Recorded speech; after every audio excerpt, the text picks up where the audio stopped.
शनिवार को वाराणसी में 2 दिवसीय दीप शिखा पुनर्वास मेला शुरू हुआ, जो दिव्यांगों के प्रति सोच बदलने का लक्ष्य रखता है। मुख्य आकर्षण दिव्यांगों बच्चों द्वारा बनाई गई वस्तुएं हैं, जैसे गणेश, लक्ष्मी, दिए और पेंटिंग। उद्घाटन मैक्स टेशल एवं डॉक्टर उत्तम ओझा ने किया। डॉक्टर तुलसी ने स्थायी बिक्री केंद्र की आवश्यकता और दिव्यांगों के विकास पर जोर दिया। डॉक्टर तुलसी चिकित्सा मनोवैज्ञानिक और मनोचिकित्सक हूँ और इस देवा केंद्र का डायरेक्टर हूँ और देवा international society for child care का प्रेसिडेंट हूँ। पिछले लगभग 35 साल से हम लोग इस देवा केंद्र के माध्यम से दिव्यांग बच्चों की सेवा करते चले आ रहे हैं। यानी उत्तर प्रदेश के जितने भी मानसिक रूप से दिव्यांग हैं, बिहार के दिव्यांग हैं या पूर्वांचल के हैं, वो यहाँ आते हैं और हम लोग के पास में वर्ल्ड क्लास फैसिलिटीज़ है कि उनको हम लोग ट्रेनिंग दे सकें, उनका पुनर्वास कर सकें। चाहे 6 महीने का बच्चा हो, चाहे वो साल भर का हो, चाहे 5 साल का हो या 15 साल का हो। ये माँ बाप के लिए मेरे पहले उत्तर प्रदेश में कोई था नहीं इस तरीके का।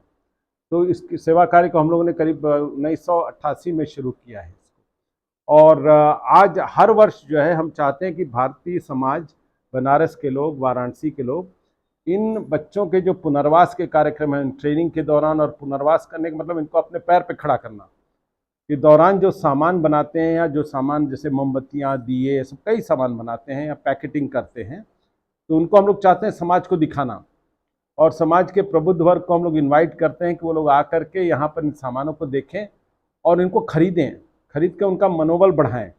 उनका मनोबल बढ़ाएंगे तो क्या होगा, उनका उत्साह और बढ़ेगा, उनके माता पिता और उत्साहित होंगे और जो दुख और दर्द में रह रहे हैं वो अब कम से कम उनका दुख और दर्द कम होगा।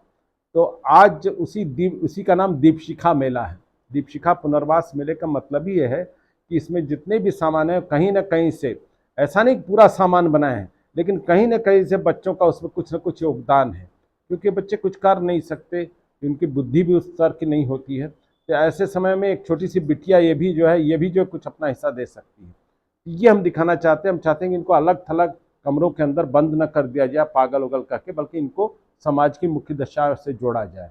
तो इसी संदर्भ में सर, अगर वर्तमान में देखा जाए तो दिव्यांग जनों में लोगों का ये है कि उनके अंदर कुछ एक विशेष क्वालिटीज होती है। क्या महसूस करते हैं सर जब आप इन बच्चों के साथ रहते हैं, उनकी कला देखते हैं?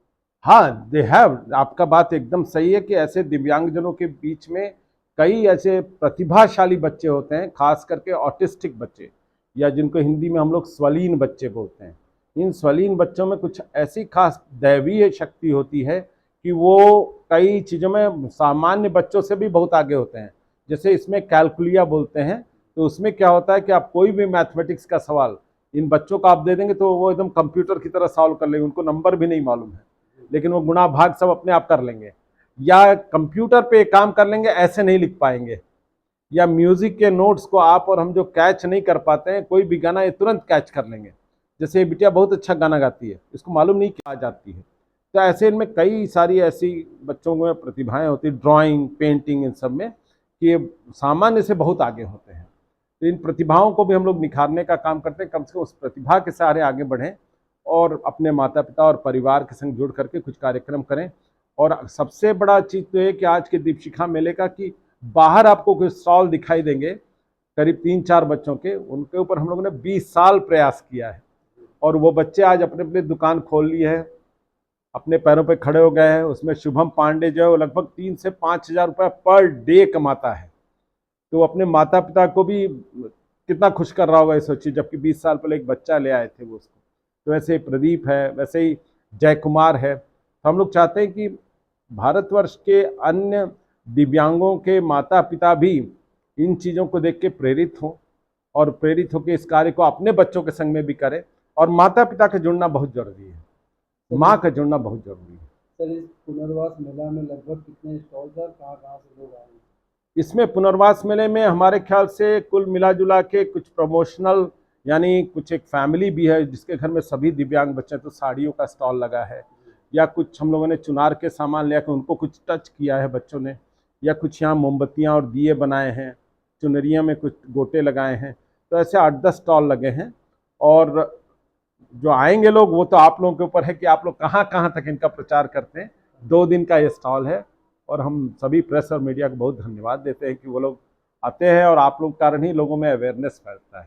Thank you. Thank you sir. Please एक अपना परिचय बता दें। प्रोफेसर अलका रानी गुप्ता, विभागाध्यक्ष राजनीति विज्ञान विभाग, उदय प्रताप कॉलेज, वाराणसी से हूँ।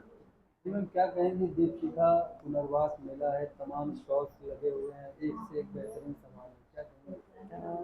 पहले तो मैं सर को बधाई दूँ, डॉक्टर तुलसी महोदय को, जो अंतर्राष्ट्रीय स्तर के मनोचिकित्सक हैं और जिनके अथक प्रयास और सोच का ये सुंदर सा परिणाम है कि समाज का वो जो वर्ग है, जो वंचित वर्ग है, जिसपे हमारी नज़र और ध्यान दोनों बहुत कम जाता है। और मज़े की बात है कि उस पर नज़र ध्यान माँ बाप का भी बहुत कम जाता है। ये जो बहुत मानसिक पीड़ा है, ऐसे बच्चों को इन्होंने केंद्र में लिया और उसके विकास पर, पूरे पुनर्विकास पे, उसके सामाजिक और उसके जो सर्वांगीण विकास पर उन्होंने पूरा फोकस किया और उनके वर्षों की मेहनत का ये परिणाम है कि आज देवा नाम की संस्था को पूरा शहर नहीं, पूरा पूर्वांचल नहीं, पूरा भारत जानता है। और हम सब भी उनके इन कार्यों से परिचित और अक्सर आना जाना होता है। और आज इस मेले में मेरा आना हुआ है, देख के मुझे बहुत, मैं अभिभूत हूँ कि इन बच्चों के हाथों से बने हुए सामान को हमें खरीदने का और घर ले जाने का मौका मिलेगा।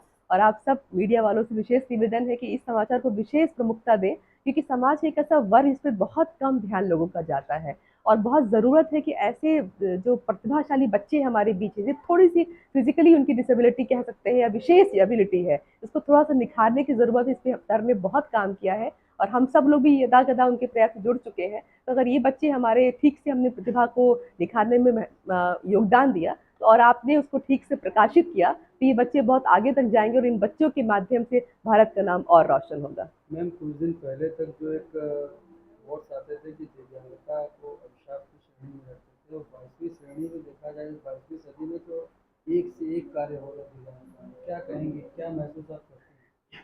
जैसे एक खूबसूरत सा नाम स्टीफन हैकिंस का ले लीजिए आप, है ना, और बहुत सारे नाम हैं, हर क्षेत्र में है, इन लोगों ने बहुत काम किया है और सरकार ने ध्यान देना शुरू किया। और हमारे बीच जो डॉक्टर तुलसी महोदय जी, जिनकी बहुत मासूम सी मुस्कुराहट है, उनका वो अथक सोच और मेहनत का परिणाम है कि अगर हम इस तरह से समाज के लोगों पर काम करें, जिस पर सरकार का भी ध्यान पहले बहुत कम था, अब चूंकि हीरे चमकने लगे हैं तो हम हीरो की खरीदारी तो करेंगे ही, तो हीरो को चमकाने में जिनका नाम रहा है, हमें उनको चमकाने की जरूरत है। और सरकार इन लोगों पर विशेष अगर ध्यान दे, फंड के द्वारा, सोशल पॉपुलरिटी के द्वारा, मीडिया कवरेज के द्वारा, तो हम इन बच्चों के लिए क्या, उन बच्चों के परिवार के लिए बहुत कुछ कर सकते हैं, जिससे पूरे समाज का सर्वांगीण विकास होगा। उसमें कोई दो राय या दो संदेह नहीं है। Thank you.